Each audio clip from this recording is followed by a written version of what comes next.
What is the look of Uruguay?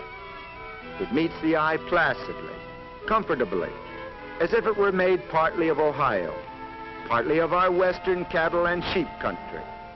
Nothing spectacular. The other countries of South America have all the mountains, all the deserts, all the jungle. Uruguay has none of these, but nearly all of its land is useful. Southeast of Miami, Florida, about 5,000 miles, lies Uruguay.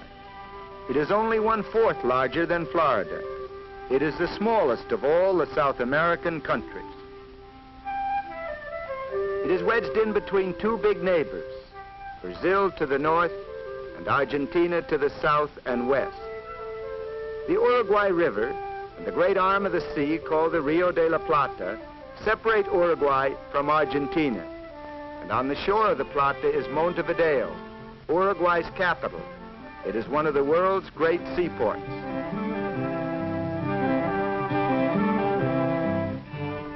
Montevideo is modern. It is 100 years younger than New York or Boston. There are few reminders of colonial days in Montevideo, but plenty of evidence that this is the chief city of a dynamic and progressive country. Of Uruguay's 2 million people, about 1/3 live here in the capital.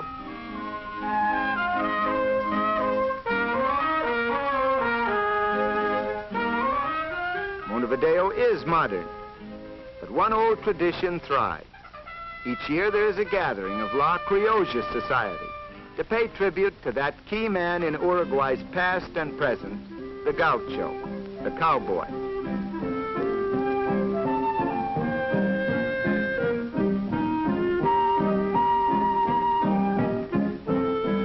These are cattlemen. Some are ranch owners or executives. Some are workers from the ranches. The whole affair is the city's tribute to the countryside, on which it so greatly depends.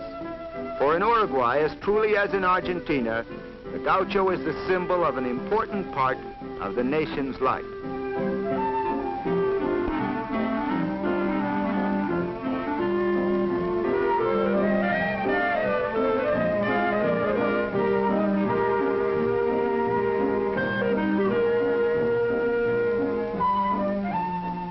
Another symbol, La Carreta, Montevideo's tribute to Uruguay's pioneers.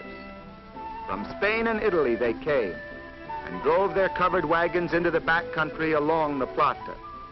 They came with their goods, their families, and with their love of the soil. Today their descendants are still working these pleasant farmlands.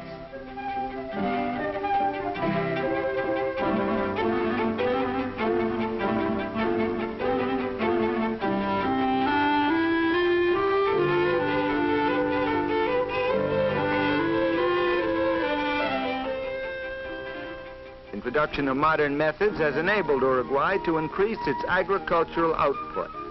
The climate is temperate, the rainfall is dependable, and in the south, in the regions nearest the rivers, the soil is good. These farm workers are drinking mate. To the true Uruguayan, life would be unendurable without this tea-like brew.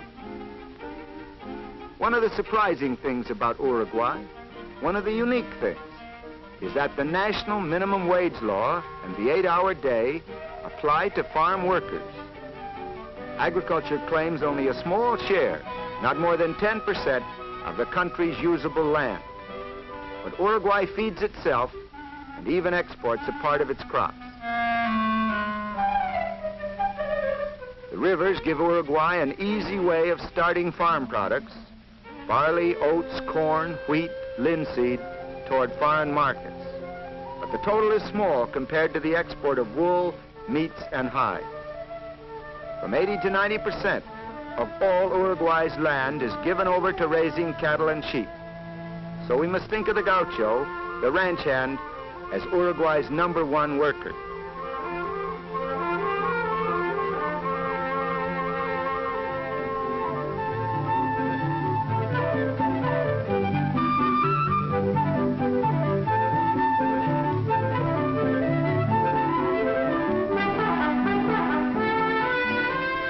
cowboy of Texas or Wyoming has his equal anywhere, it is here in the South American cattle country. The gauchos have a long record, too, for there have been cattle on the plains of Uruguay for hundreds of years.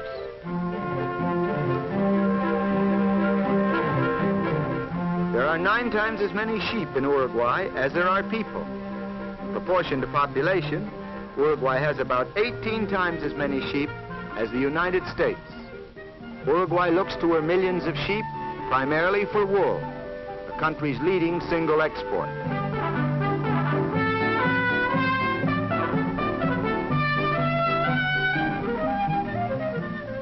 The state-controlled school system reaches every child, even those in the rural areas.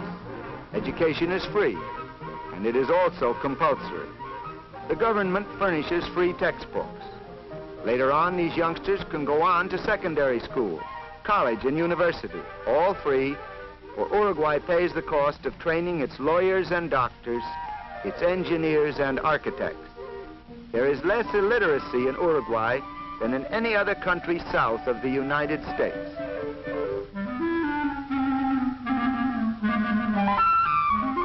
It's roundup time at least once a year on the big ranches. And each year over 1 million head of cattle make the trip to market.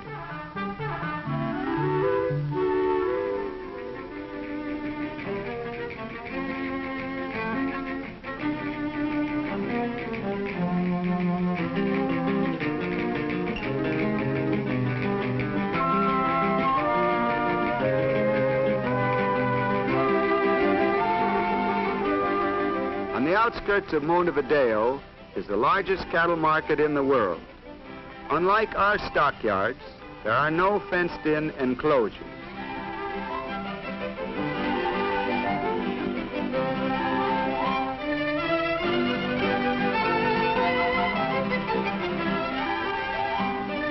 The men we see here are the cattle buyers and sellers.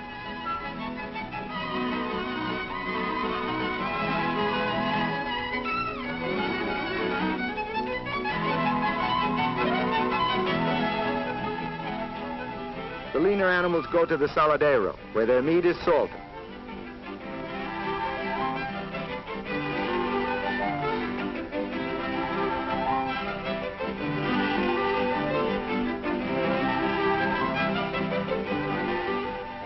To the frigorifico, the plant for freezing and packing beef for export, go the top-grade cattle. The shower bath gives a good cleansing to their hides and hoofs.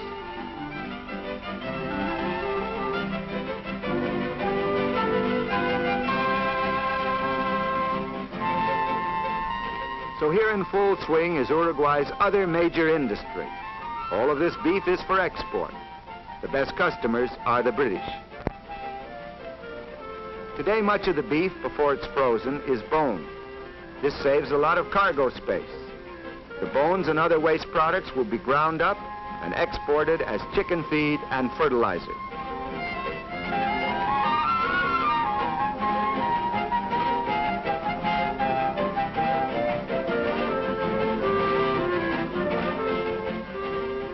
Foreign markets for its meat products and its wool, good harbors and easy access to the world sea lanes, these have meant economic progress and security for Uruguay.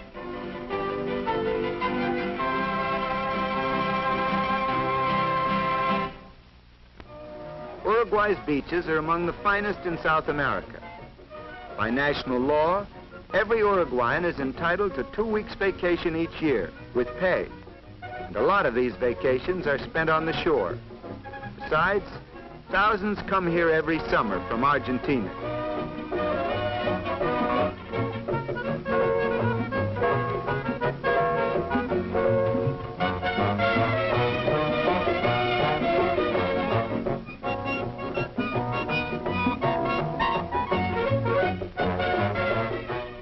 As for the casinos, some of them are state-owned, and all of them are operated under official scrutiny and with the government sharing in the profits. State share is turned back into public benefits. In the long run, the real winners are the common folk, the Uruguayan people.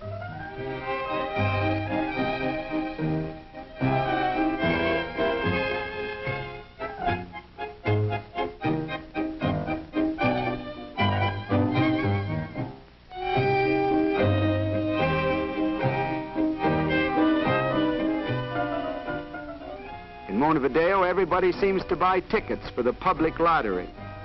Many loyal citizens criticize government lotteries, but the officials point out that all the people share in the profit. A hospital, a fine one built with public funds. Casinos and the lotteries helped in raising those funds. Here the poor receive free medical care, including the services of doctors and dentists. Other patients are here because the government's health insurance plan entitles them to hospitalization. It doesn't cost much to be sick in Uruguay.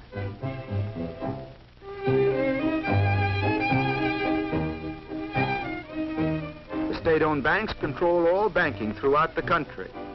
Government banks handle nationwide business in insurance, which is a government monopoly, in mortgages, housing, social security, pensions, and other forms of financing public welfare, as well as in straight banking. The whole system, utopian though it is taken for granted by the Uruguayans. Very few people are rich, very few are poor. There is little unemployment, and anybody can retire at 60 with a pension. A state-owned theater, a state-owned hotel, the headquarters of the government's unemployment insurance and pension administration.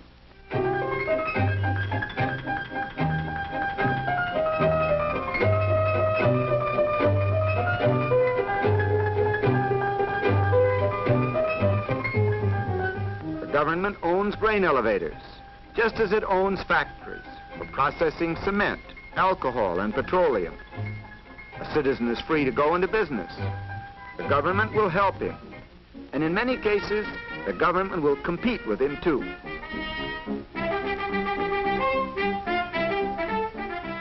Uruguay is well supplied with railroads. Some of the roads are British owned, and some are owned and operated by the state, which has provided its lines with streamlined diesel trains.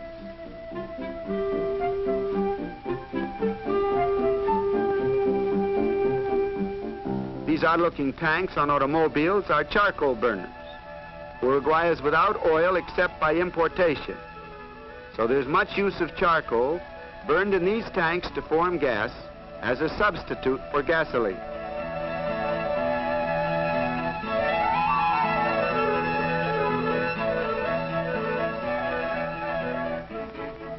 Lack of coal and oil has forced the use of wood as fuel in factories, as in this paper mill.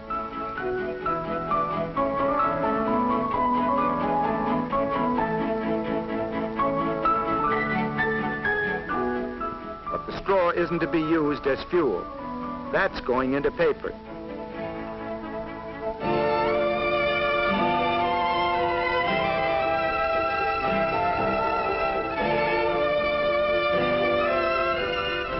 Factories like this will increase in number when more motive power is available.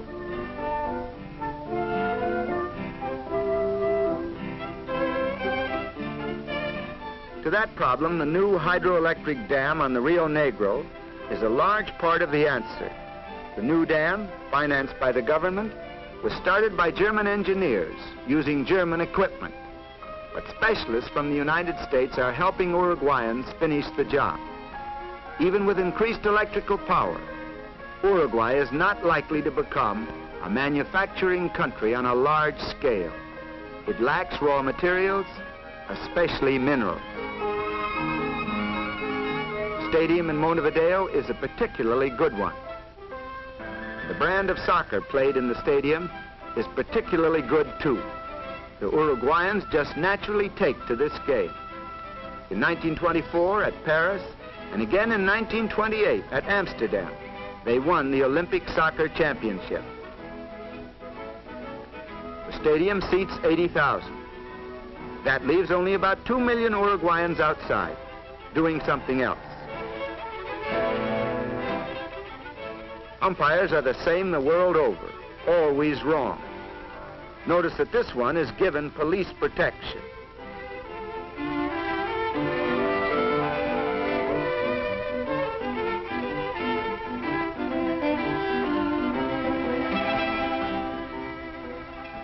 crowd is much like a baseball crowd in the United States. One reason why a visitor from the States feels at home in Uruguay. The fundamental and important reason for that feeling is that Uruguay has a large middle class.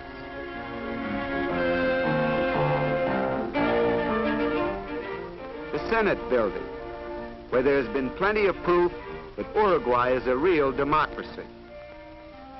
Representatives of the people meeting in this chamber have given the country its amazing structure of laws dealing with labor, education, suffrage, public works, and public health.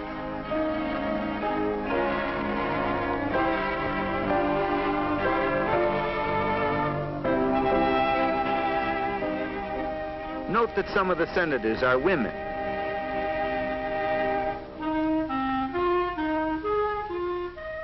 Uruguay has no censorship of news or opinion.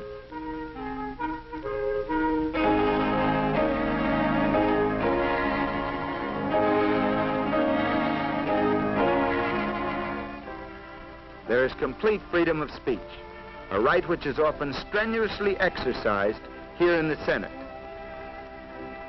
It is an outstandingly progressive and democratic land, and Montevideo is indeed a handsome capital. But in spite of modern skyscrapers and magnificent boulevards, Uruguayans know that the strength of their country has its roots in the soil and pastures of the interior. La República Oriental del Uruguay, to give it the full and official name, is wide, sunlit, and productive. The gauchos and sheep herders are important citizens of one of the most likable of all countries.